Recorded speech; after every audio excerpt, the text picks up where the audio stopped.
Aceh damai, Aceh ku memilih.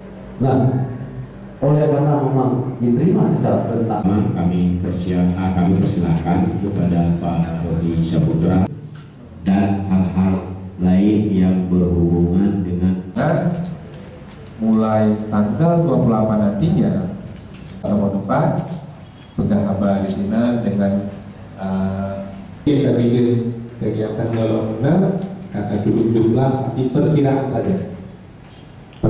saja.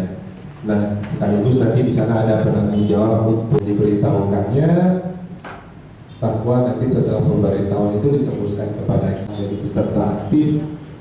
Panwasli dan Polri juga mempunyai tempat pelaksanaan kampanye tidak memungkinkan untuk diselenggarakan yang dilaksanakan oleh pihak yang tidak terdaftar. Tapi rute masa bergerak dari mana nanti disepakati rutenya. Perjalanan peserta kampanye tanpa pemberitahuan, itulah beberapa.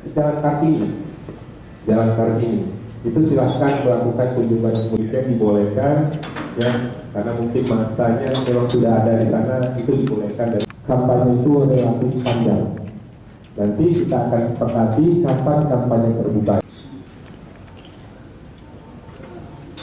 Nah,